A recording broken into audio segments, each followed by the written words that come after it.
بڑے گروہ کو اپنی تعداد پر بڑا ناز ہے کہ ہماری تعداد بہت زیادہ ہے، ہم غالب آ جائیں گے۔ چھوٹے گروہ کو اپنے صبر پر بڑا ناز ہے کہ بڑے گروہ کو طاقت کا غرور ہے، چھوٹے گروہ کو صبر پر ناز ہے۔ اور اللہ کہہ رہا ہے کہ واللہ مع الصابرین، اللہ تو صبر کرنے والوں کے ساتھ ہے۔ اللہ کو طاقت تعداد سے نہیں چاہیے، اللہ کو طاقت چاہیے جو صبر کے ساتھ ہوتی ہے، اور اللہ کہہ رہا ہے کہ میں صبر کرنے والے کے ساتھ ہوں۔ یہ تو انسانی تاریخ ہے، جب بھی ہم نے دیکھا کہ دو گروہوں میں جنگ ہوئی، اگر ایک گروہ تعداد میں زیادہ ہوتا ہے، بڑا ہوتا ہے، تو وہ کبھی صبر کرنے والا نہیں ہوتا، بلکہ وہ ہمیشہ جبر کرنے والا ہوتا ہے۔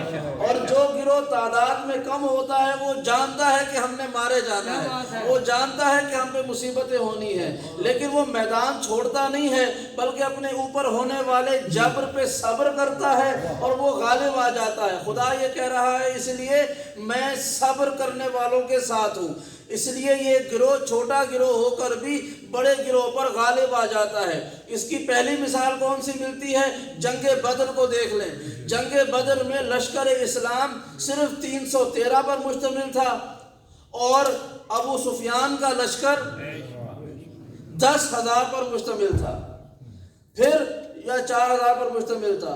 احد میں آیا، مسلمانوں کا لشکر کچھ 100 پر مشتمل تھا، 900 کے قریب ملتے ہیں، اور مکے والوں کا لشکر 10,000 سے زیادہ پر مشتمل تھا۔ ہر جنگ کو آپ دیکھتے رہیں، جو جنگ بھی مسلمانوں نے کامیابی سے حاصل کی، جیتی، اس میں لشکر اسلام کی تعداد کم رہی، لشکر کفر کی تعداد زیادہ رہی، کیونکہ کافروں کو اپنی تعداد پر بڑا غرور ہوتا ہے، اور اسلام والوں کو، حق والوں کو اپنی طاقت پر، تعداد کی بجائے اپنے صبر پر ناز ہوتا ہے۔ اب یہ جملہ سنیے گا، تعداد نہیں دیکھی جاتی، موقف دیکھا جاتا ہے۔ تعداد نہیں دیکھی جاتی، اصول دیکھے جاتے ہیں۔ میرے رسول نے دنیا والوں کے سامنے مسجد نبوی میں اور مسجد نبوی کے باہر ایک دفعہ نہیں کئی دفعہ یہ جملہ کہا کہ اے دنیا والوں، یاد رکھو، اگر تم ساری اولاد آدم کو ایک راستے پہ چلتے ہوئے دیکھو اور علی بن ابی طالب کو اکیلے راستے پہ چلتے ہوئے دیکھو تو خبردار علی کے پیچھے چلنا۔ کیوں؟ اس لیے نہیں کہ وہ تعداد میں زیادہ ہے اولاد آدم تو وہ حق پر ہو گئی، کہا نہیں، تعداد سے نہیں ہوتا، جس راستے پہ علی چل رہے ہوتے ہیں وہ راستہ حق کا ہوا کرتا ہے۔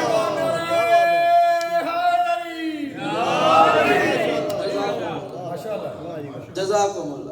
تو خدا یہ کہہ رہا ہے کہ ایک چھوٹا گروہ بڑے گروہ پہ غالب آتا ہے۔ اب سنیے ایک اور آیت، پروردگار نے فرمایا کہ قد کان لکم آیۃ فی فیۃین التقطا فیۃ تقاتل فی سبیل اللہ و اخری کافرہ ترونہم مثلیہم رأی العین واللہ یؤید بنصرہ من یشاء۔ خدا یہ کہہ رہا ہے کہ دنیا والا، تمہاری آنکھوں کے سامنے نشانیاں ہیں ان دو گروہوں میں جو آپس میں جنگ کرتے ہیں۔ قد کان لکم آیۃ فی فیۃین التقطا، ان دو گروہوں میں تمہارے لیے نشانیاں ہیں جو آپس میں جنگ کرتے ہیں۔ فیۃ تقاتل فی سبیل اللہ، ایک گروہ اللہ کے لیے لڑتا ہے، و اخری کافرہ، اور دوسرا گروہ کافروں کا ہوتا ہے۔ ترونہم مثلیہم رأی العین، سب سے اہم آیت کا جز یہ تھا، ترونہم مثلیہم رأی العین، ان دونوں کی مثال تمہارے لیے ایسے ہے جیسے ان کی جنگ کو تم اپنی آنکھوں سے دیکھ رہے ہو۔ یعنی دو گروہ آپس میں لڑ رہے ہیں، اس میں اللہ کی نشانی ہے، ایک گروہ اللہ کے لیے لڑ رہا ہے، ایک گروہ کافروں کا ہے، اور خدا کہہ رہا ہے کہ ان کی مثال ایسے ہے جیسے ان کی جنگ تمہاری آنکھوں کے سامنے ہو رہی ہو۔ واللہ یؤید بنصرہ من یشاء، اور اللہ ان میں سے ایک گروہ کی جس کی چاہتا ہے مدد کرتا ہے۔ یہ آیت اپنے ذہن میں رکھیے گا، پروردگار نے فرمایا دو گروہ ہیں، آپس میں جنگ کر رہے ہیں، ان کی جنگ میں تمہارے لیے نشانی ہے۔ ایک گروہ اللہ کے لیے لڑتا ہے، ایک گروہ کافروں کا ہے، اور ان کی مثال تمہارے سامنے ہے۔ بھئی یہ آیت قرآن مجید میں نازل ہوئی مکے یا مدینہ میں؟ رسول خدا کے اعلان بعثت سے لے کر آپ کی رحلت کے 23 سال کے درمیان میں نازل ہوئی، یا مکے میں نازل ہوئی، یا مدینے میں نازل ہوئی، یا مابین مکہ و مدینہ نازل ہوئی۔ یہی 3 جگہ ہیں، یا مکہ ہے، یا مدینہ ہے، یا مابین مکہ و مدینہ ہے۔ لیکن چونکہ قرآن مجید قیامت تک رہنے والا ہے، اس لیے یہ آیت بھی ہمیشہ کے لیے رہنے والی ہے، یہ آیت منسوخ بھی نہیں ہوئی ہے، یہ قیامت تک کے لوگوں کے لیے ویلڈ ہے کہ تمہاری آنکھوں کے سامنے 2 گروہ لڑ رہے ہیں، تم ان کی مثال دیکھو، اس میں تمہاری مثالیں رکھی گئی ہے، ایک گروہ اللہ کے لیے لڑتا ہے، ایک گروہ کافروں کا ہے۔ اب آپ یہ قرآن کی آیت اٹھائیں، اپنے اپنے جوانوں، بوڑھوں، بچوں سے لے کر علماء تک پوچھیں اور سوال کریں کہ وہ کون سے 2 گروہ ہیں کہ جو آج تک بھی لڑ رہے ہیں اور ان کے لیے ہمارے یہ نشانی رکھ دی گئی ہے۔ بھائی یہ آیت تو نازل ہوئی تھی آج سے 1400 برس پہلے، اور اللہ کہہ رہا ہے کہ یہ نشانی تمہارے لیے رکھ دی گئی ہے قیامت تک، اور ان کی جنگ ایسے ہے کہ جیسے تمہاری آنکھوں کے سامنے لڑی جا رہی ہو۔ بھائی بدر کی جنگ ہوئی، ختم ہو گئی، آج اپنے آپ کو کوئی بدری کہنے کو تیار نہیں ہے۔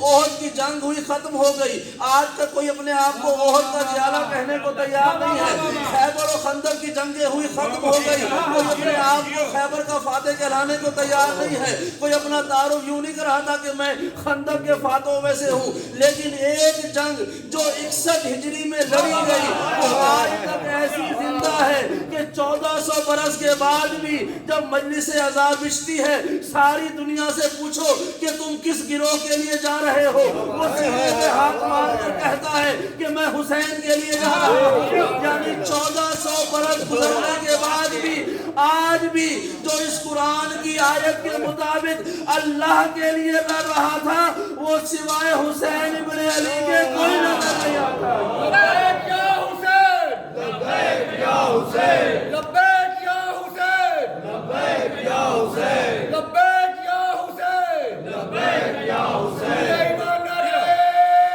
حیدری،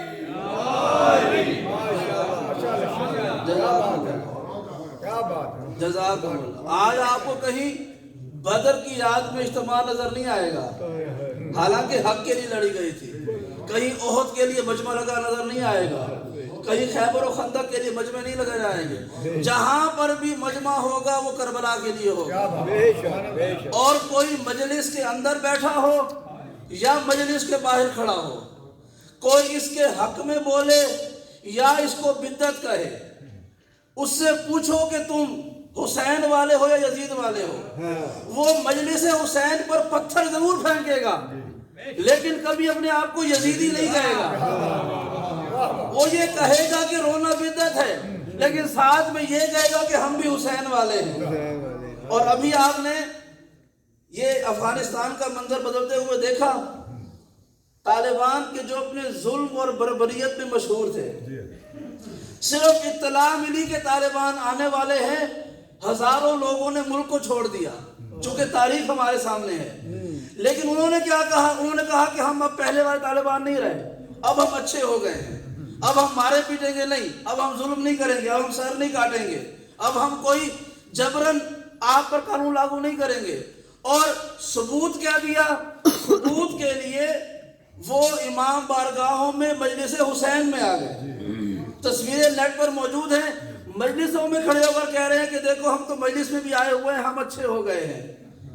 یعنی اگر کسی درندے کو اپنے انسان ہونے کا ثبوت دینا ہو تو وہ حسین کی مجلس میں آ جاتا ہے۔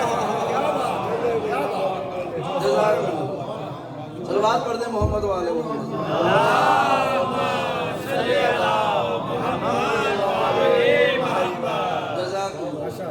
اور کربلا کے بعد 3 طرح کی آراء ہمارے سامنے آئی امام حسین علیہ السلام کے بارے میں۔ 3 طرح کے لوگ اپنے نظریات دینے کے لیے آئے، سن لیجئے گا بس۔ پہلے ایک نظریہ میں لکھا کہ امام حسین نعوذ باللہ کربلا کی جنگ ہار گئے۔ کیوں ہارے؟ اس لیے کہ شہید ہو گئے، مارے گئے۔ دوسرے نے لکھا کہ نہیں، ظاہری طور پر تو شہید ہوئے، ظاہری طور پر تو نعوذ باللہ شکست ہوئی، حقیقت میں وہ کامیاب ہوئے۔ جو تیسرا موقف ہے وہ میرا اور آپ کا ہے وہ موقف یہ ہے کہ شکست کا لفظ حسین کے لیے بنا ہی نہیں ہے، شکست کا لفظ حسین کے لیے نہیں بنا۔ یہ ظاہری اور باطنی کے چکروں میں نہ الجھائے، شکست ہوا کرتی ہے اور شکست کا لفظ حسین کے لیے نہیں بنا ہے۔ لیکن جن لوگوں نے کہا نا کہ نعوذ باللہ حسین ہارے ہیں، انہوں نے کیوں کہا؟ اس لیے کہا کہ حسین شہید ہو گئے۔ ان کے نظریے میں فتح اور شکست کا دار و مدار زندگی اور موت پر ہوتا ہے، حالانکہ فتح اور شکست کا دار و مدار زندگی اور موت پر نہیں ہوتا، بلکہ فتح اور شکست کا دار و مدار یہ ہوتا ہے کہ اپنے اصول میں کون باقی رہتا ہے، اپنے مقصد میں کون باقی رہتا ہے۔ بھائی اگر یزید کا مقصد امام حسین کو مدینے میں قتل کرنا ہوتا تو ہم کہہ دیتے کہ ہاں یزید اپنے مقصد میں کامیاب ہو گیا، مدینے میں نہیں تو کربلا میں آپ کو شہید کر لیا۔ اور امام حسین کا مقصد یزید سے جان بچا کر کوفے جانا ہوتا تو ہم کہتے نعوذ باللہ کہ جو کہہ رہے ہیں حسین اپنے مقصد میں کامیاب نہیں ہوئے۔ لیکن یزید کا مقصد حسین سے بیعت لینا تھا، اور حسین کا مقصد تھا اعلان کر دیا مجھ جیسا اس جیسے کی بیعت نہیں کر سکتا۔ تو اب فتح و شکست کا دار و مدار زندگی اور موت پر نہیں، فتح و شکست کا دار و مدار اس بات پر ہے کہ اپنے مقصد میں کون کامیاب ہوا۔ کربلا کی جنگ کے اختتام پر دیکھ لیں کہ یزید بیعت لینے میں کامیاب ہوتا ہے یا حسین اپنے انکار پر باقی رہتے ہیں۔ بھئی تاریخ نے یہ دیکھا امام حسین نے سر تو کٹا دیا لیکن یزید کے ہاتھ پر بیعت نہیں کی ہے۔ اس کا مطلب اگر پھر بھی سمجھ نہ آئے، اگر کسی کے ذہن میں پریشانی ہو کہ کربلا کا انجام کیسا ہوا اور وہ کون سا چھوٹا گروہ تھا جو بڑے گروہ پہ غالب آیا، تو آج 1400 برس کے بعد بھی تاریخ انسانیت اٹھا کر دیکھ لے کہ کربلا کو گزرے 1400 برس ہو چکے ہیں اور 1400 برس بعد بھی اتنے لوگ یزید کے نام پر زندہ رہنے کے لیے تیار نہیں ہیں جتنے لوگ حسین کے نام پہ مرنے کو تیار ہیں۔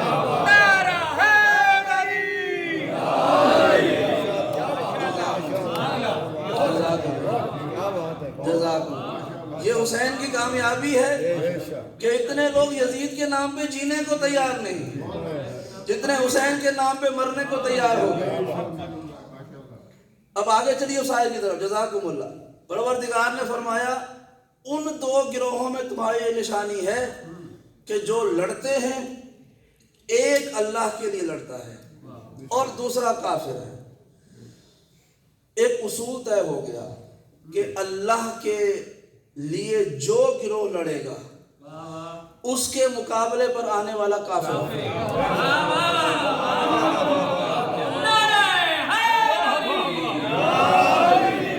بڑی آسان سی بات ہے، یہ میرے لفظ نہیں ہے، یہ قرآن مجید کا فارمولہ ہے۔ قرآن مجید کا کسی کو پسند نہ آئے تو قرآن سے لڑ لے بھائی، ہم تو صرف نقل کرنے والے ہیں، جو لکھا ہوا ہے پڑھ کے سنا رہے ہیں آپ کو۔ ہاں، فیاتن ایک گروہ تو قاتلو لڑتا ہے فی سبیل اللہ اللہ کی راہ میں، وَأُخْرَى کافرہ اور دوسرا کافر ہوتا ہے، یعنی جو اللہ کی راہ میں لڑتا ہے اس کے مقابلے پر آنے والا کافر ہوتا ہے۔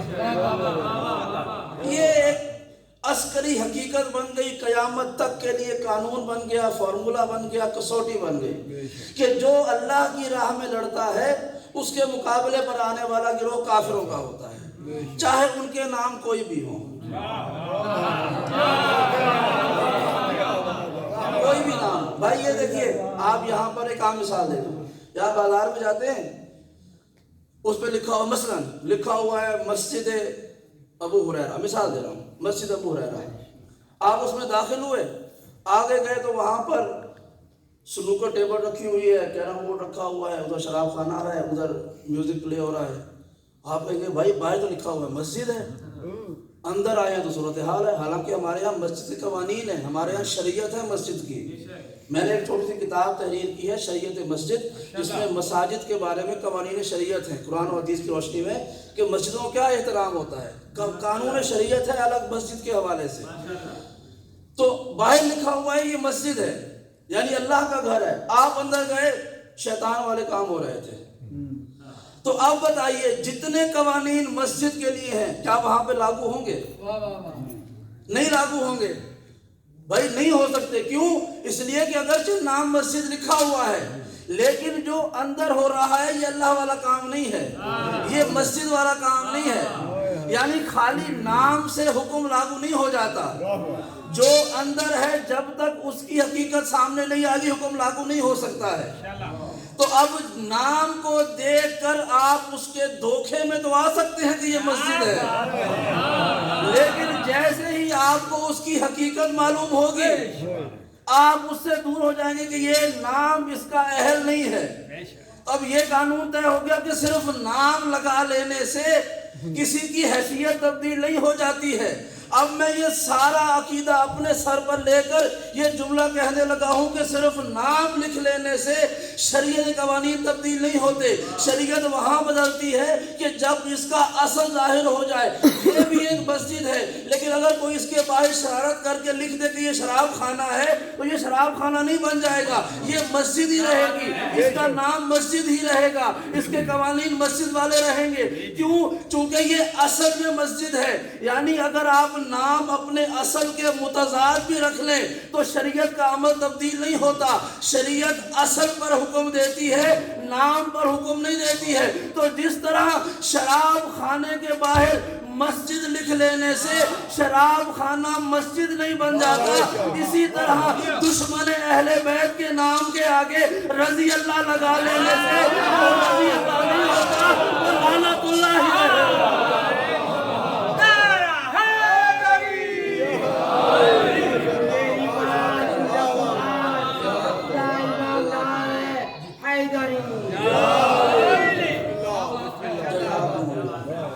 کیونکہ خالی نام لگانے سے کیا ہے؟ نام تو لوگوں نے وہ وحشی جس نے حضرت امیر حمزہ کو نیزہ مارا تھا اس کو بھی رضی اللہ لکھ دیا. یعنی وحشی کو بھی حضرت وحشی رضی اللہ کہا جاتا ہے. یہ دو افراد ہیں, میں نے شاید پچھلے ہفتے کسی مجلس میں ذکر کیا تھا. دو افراد ایسے رحمت للعالمین نے کہ جنہوں نے کائنات کے ہر خاص و عام کو معاف کیا. دو لوگوں کی معافی میں بڑا انتظار کیا اور ان سے نفرت کا اظہار کیا. دیکھیے ابو لہب کتنا بڑا دشمن تھا رسول اللہ کا, لیکن اللہ نے ابو لہب کی مذمت اپنی طرف سے کی ہے, رسول کی زبان سے نہیں کروائی. یہ سمجھنے والا مجمع ہے. رسول اللہ نے نہیں کہا کہ میں کہتا ہوں ابو لہب کے ہاتھ ٹوٹ جائیں, اللہ نے کہا کہ اللہ کہتا ہے ابو لہب کے ہاتھ ٹوٹ جائیں کیونکہ یہ محمد کا دشمن ہے. لیکن دو لوگ ایسے تھے, ایک وحشی اور ایک ہندا. ان دونوں کو معاف کرتے ہوئے اللہ کے رسول انتظار کرتے رہے. ایک جب ہندا کا پیغام آیا کہ معافی مانگنا چاہتی ہے, رسول خدا نے جواب ہی نہیں دیا, خاموش رہے. 2 3 4 7 دفعہ پیغام آتا, رسول اللہ معاف کر دیں, معاف کر دیں, معاف کر دیں. رسول خدا نے جواب دیا, ہم عورتوں سے انتقام نہیں لیتے. یہ نہیں کہا کہ میں نے معاف کر دیا ہے, کہا کہ ہم عورتوں سے انتقام نہیں لیتے. اسے کہو اپنے گھر پہ رہا کرے, اسے کہو اپنے گھر. کیوں؟ دیکھیے جو پہلی جنگ تھی نا اسلام کے ساتھ, بدر کی, اب یہ بڑا نازک جملہ ہے, ہمیں سنبھالنا بھی پڑتا ہے اپنی زبان کو, اپنی تاریخ کے. اب یہ تاریخ کے واقعات کیا بیان کریں, اشارہ کر دیتا ہوں.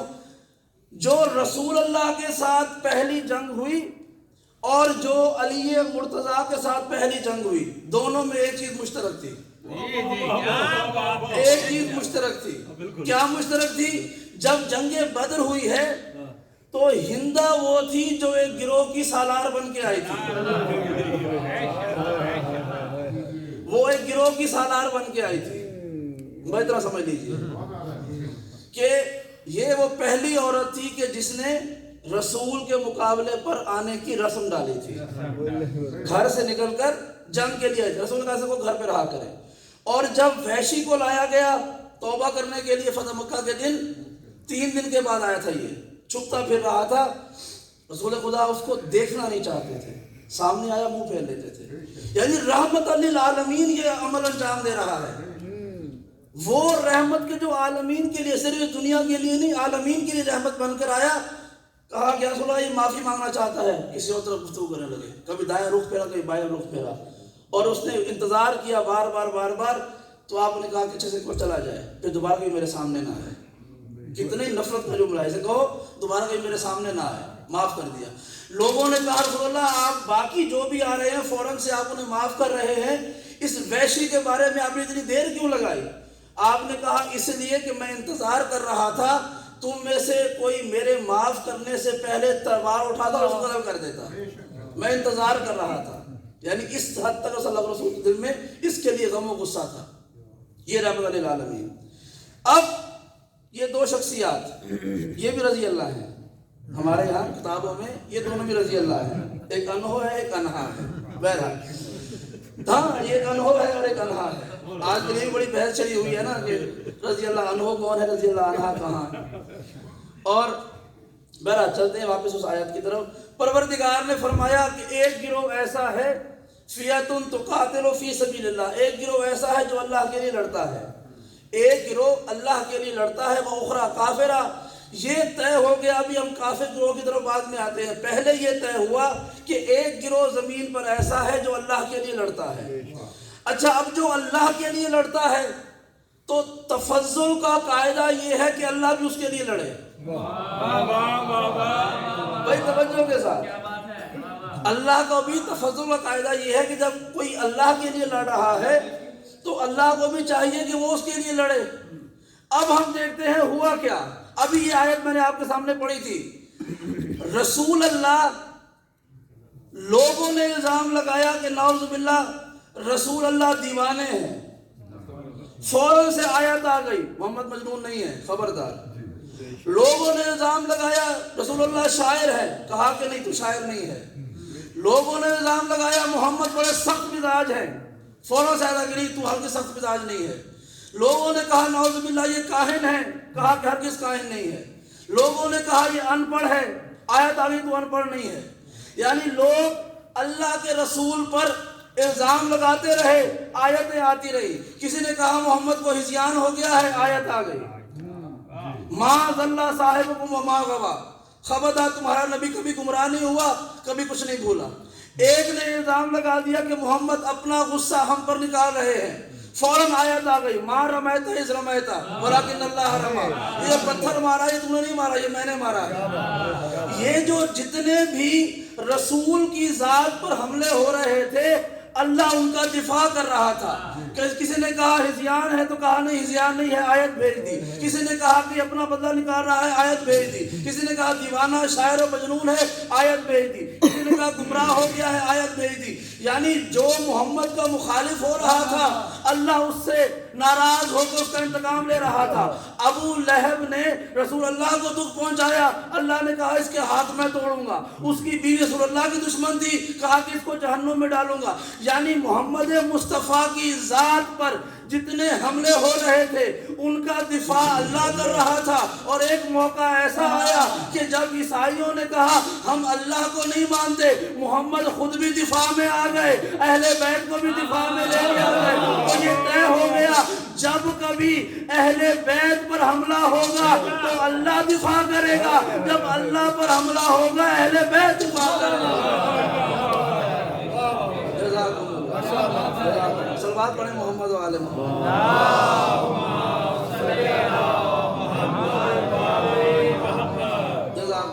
یہ ان دونوں کا معاہدہ ہے کہ اے اللہ کوئی تجھ پہ حملہ کرے گا ہم دفاع کریں گے، کوئی ہم پر حملہ کرے گا اللہ نے کہا کہ میں دفاع کروں گا۔ اچھا ایک اور آخری جملہ سن لیجئے۔ خیبر کا واقعہ ہمارے بچے کو سب کو پتا ہے، خیبر نہیں پڑھا، صرف ایک اشارہ کر رہا ہوں۔ مرحب کا نام سب جانتے ہیں، کتنا بڑا بہادر تھا، سپہ سالار تھا یہ خیبر کے ان لوگوں کا جنہوں نے قبضہ کیا، جن کا وہ قلعہ تھا۔ مرحب کا ایک چھوٹا بھائی تھا، اس کا نام تھا حارث۔ تاریخ خیبر اٹھا کے دیکھ لیجئے گا۔ جب مولا کائنات مرحب سے جنگ کرنے کے لیے گئے تو براہ راست مرحب مقابلے پر نہیں آیا، بلکہ مرحب نے کہا کہ میں تو بزرگ ہوں، میں تو بڑا ہوں، کیونکہ مرحب عمر رسیدہ تھا۔ اس نے کہا میں تو اپنے قبیلے کا، اپنے گروہ کا بڑا ہوں، میں جوان سے نہیں لڑتا، اگر تو لڑنے کے لیے آیا ہے مولا سے کہا تو پہلے میرے بھائی سے لڑ۔ بھائی کا نام تھا حارث۔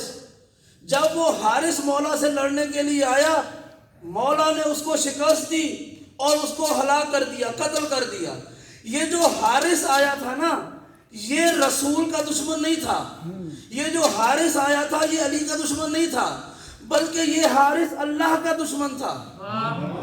توجہ کے ساتھ, یہ جو خیبر والا حارث تھا یہ اللہ کا دشمن تھا. اس لیے دشمن تھا کہ اللہ نے محمد کو نبی بنا دیا, ہمارے برتری کو کم کر دیا, لہذا وہ اللہ کا دشمن ہو گیا. تو اللہ کا دشمن حارث خیبر میں علی کے مقابلے پر آیا تو علی نے اس اللہ کے دشمن حارث کو قتل کر دیا. اور غدیر خون میں بھی ایک حارث تھا کہ جو اللہ کا دشمن نہیں تھا, وہ نمازیں بھی پڑھتا تھا, وہ روزے بھی رکھتا تھا, وہ کلمہ بھی پڑھتا تھا, لیکن نام حارث تھا, وہ اللہ کا دشمن نہیں تھا. جیسے ہی رسول نے کہا کہ میرے بعد علی تمہارا مولا ہوگا, وہ علی کا دشمن تھا, وہ کھڑا ہو گیا, اللہ سے عذاب مانگنے لگا, اللہ نے پتھر مار کے ہلاک کر دیا. تو فیصلہ ہو گیا کہ مرحب کا بھائی حارث اللہ کا دشمن تھا, اسے علی نے مارا. غدیر والا حارث علی کا دشمن تھا, اسے اللہ نے مارا.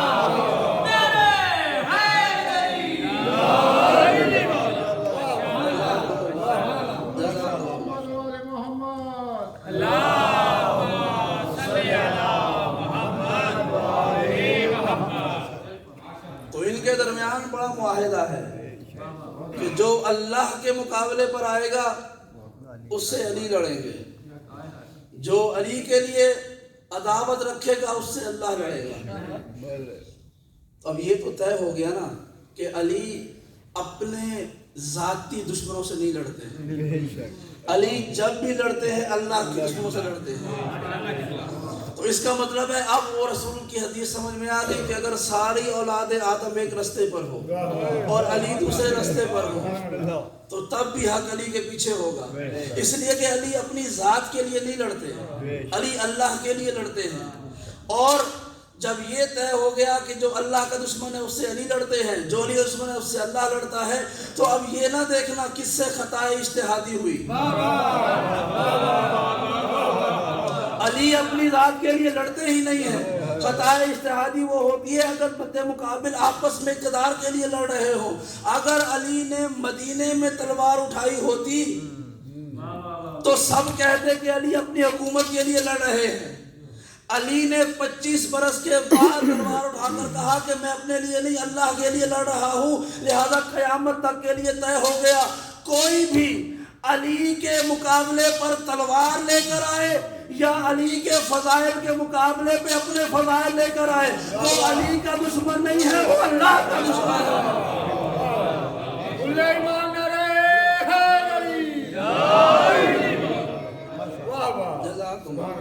اور پچھلی گفتگو میں 2-3 جملے میں نے آخر میں کہا تھا کہ میں دوبارہ بیان کروں گا, بس 2 جملے سن لیجیے گا. تفصیلی خطبہ ہمارے چوتھے امام کا بہت طویل ہے, ہمیں تو چند لفظ سننے پڑھنے کو ملتے ہیں نا ممبر سے.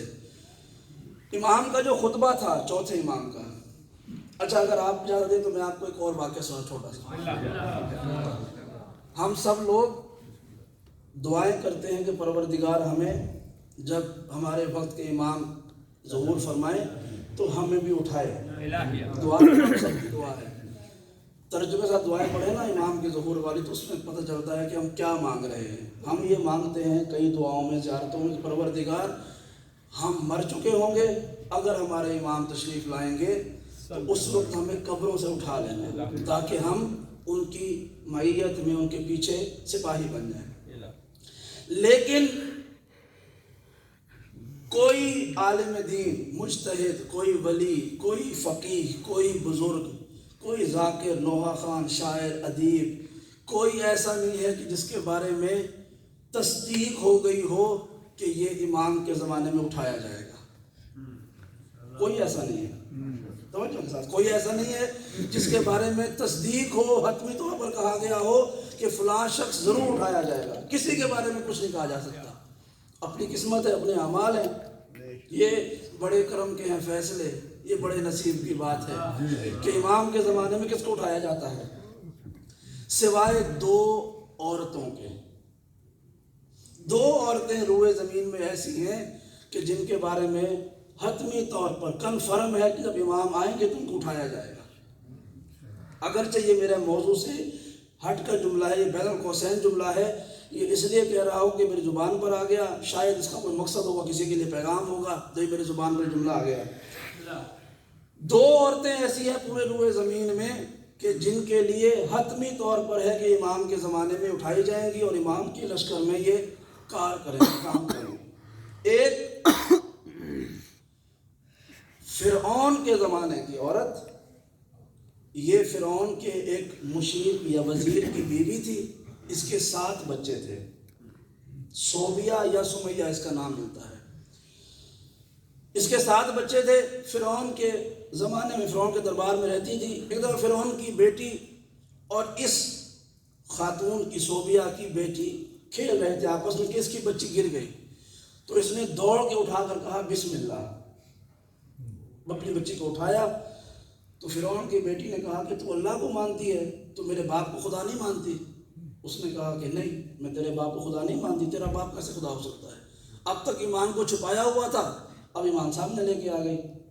کہا کہ تو میرے باپ کو نہیں مانتی؟ کہا نہیں مانتی۔ اچھا، اس نے باپ کو بتا دیا، باپ نے گرفتار کیا، کہا کہ اگر اپنے عقیدے سے باز آ جاؤ اور مجھے خدا مان لو تو معاف کر دوں گا، تمہاری خدمتیں بہت ہیں۔ اس نے کہا کہ نہیں، میں اللہ کو مانتی ہوں، تم پر ایمان نہیں لاؤں گی۔ تو اس نے کیا کیا؟ اس نے کہا کہ اس کو نہیں مارو، بلکہ اس کی آنکھوں کے سامنے اس کے 7 بچوں کو مارو۔ جملہ سنے گا۔ آگ جلائی گئی، بڑے بچے کو آگ میں ڈال دیا گیا۔ سوال کیا توبہ کرتی ہو؟ کہا کہ نہیں۔ دوسرے بچے کو آگ میں ڈالا گیا۔ یہاں کرتے کرتے 6 بچے اس کے آگ میں جلا دیے گئے۔ جو 7ویں اس کی بچی تھی ابھی آغوش میں تھی، اسے کہا گیا کہ تمہاری 7ویں بچی ابھی باقی ہے، ابھی بھی تمہارا ماں کا دل ہے، رحم کر لو، تمہیں معاف کر دیا جائے گا۔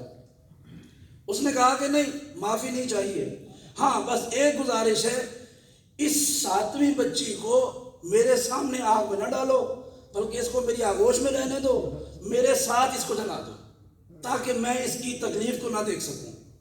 تو وہ جل کر مر گئی، لیکن اپنے ایمان پہ باقی رہی، ایمان پہ باقی رہی۔ 7 بچے بھی اس نے قربان کر دیے، خود بھی قربان ہو گئی۔ تو ہمارے معصوم اماموں نے فرمایا یہ عورت امام زمانہ کے زمانے میں اٹھائی جائے گی۔ ایک عورت یہ، دوسری عورت کون؟ حضرت ام ایمن۔ ام ایمن کون ہے؟ ام ایمن رسول اللہ کی ایک کنیز تھی، سیاہ فام کنیز تھی، اور ان کے بارے میں ملتا ہے کہ یہ بھی امام زمانہ کے زمانے میں اٹھائی جائیں گی۔ میں نے بڑی تحقیق کی تجال بھائی، ان کی تاریخ جتنی مجھے مل سکتی تھی کہ آخر انہوں نے ایسا کون سا کام کیا کہ ان کو اٹھایا جائے گا۔ بھائی جناب فضا زیادہ معروف اور کئی خواتین ہیں، ازواج رسول ہیں، امہات المومنین ہیں، کسی کے بارے میں نہیں ہے، ام ایمن کے بارے میں کیوں ہے؟ اٹھایا جائے گا۔ کیا ایسا کام کیا ام ایمن نے؟ تو ان کی ساری تاریخ جتنی مل سکی، کوئی ایسا واقعہ نہیں ملا کہ جس کے ذریعے ثابت ہو کہ یہ سبب ہے، سوائے ایک واقعے کے۔ وہ کیا ہے کہ جب جناب سیدہ فتح کے لیے دربار میں گئی تھی تو آپ کی گواہ بن کے جناب ام ایمن گئی تھی، اور انہوں نے کہا تھا کہ میں گواہی دیتی ہوں فاطمہ سچی ہیں۔ یہ جملہ ان کا تھا کہ میں گواہی دیتی ہوں فاطمہ سچی ہیں۔ اسی ایک جملے پر ان کو یہ انعام ملا کہ انہوں نے سیدہ کی صداقت کا کلمہ پڑھا، انعام یہ ملا کہ وہ امام سے اٹھائی جائیں گی۔ یعنی معصومین کی صداقت کا اعلان کرنا، اظہار کرنا اور اس عقیدے پہ قائم رہنا اتنی بڑی کامیابی ہے کہ ایک جملے کے بدلے میں امام کے سپاہی بن جاتے ہیں۔ زبان پڑھ ذرا محمد والا۔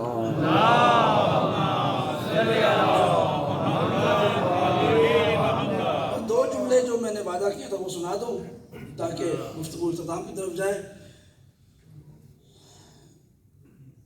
پروردگار نے فرمایا انا اول بیت وضع للناس للذی ببکۃ مبارکا وہدی للعالمین، کہ اے دنیا والو، روئے زمین پر جو سب سے پہلا میرا گھر بنا وہ مکے میں تھا۔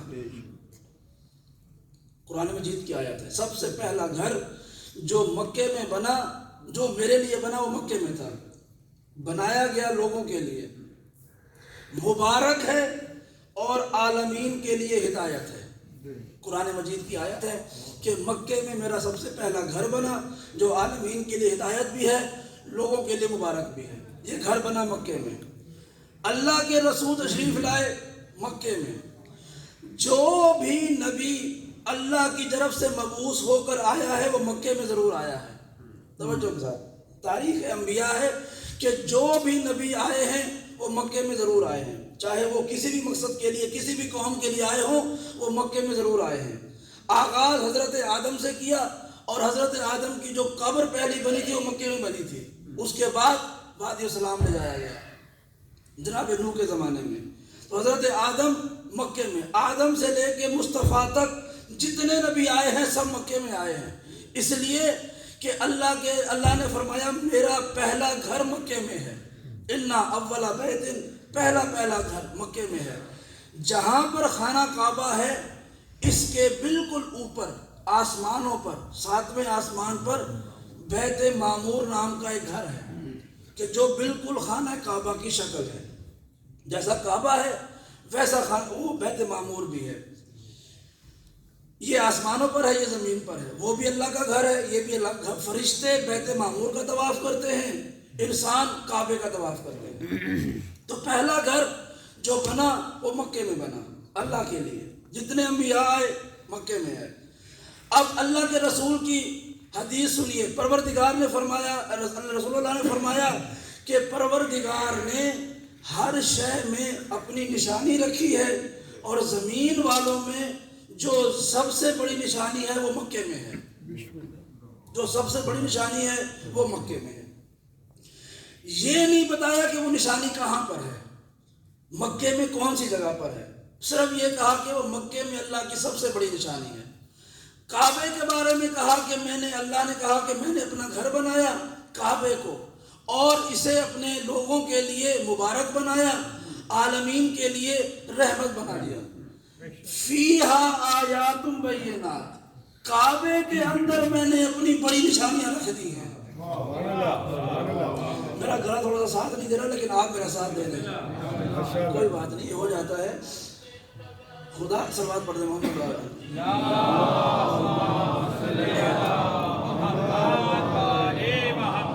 کہ سب سے بڑی نشانیاں، کھلی ہوئی نشانیاں میں نے مکے کے اندر رکھ دی ہیں، کعبے کے اندر۔ فیہا آیات بینات، کعبے کے اندر میں نے اپنی نشانیاں رکھ دی ہیں۔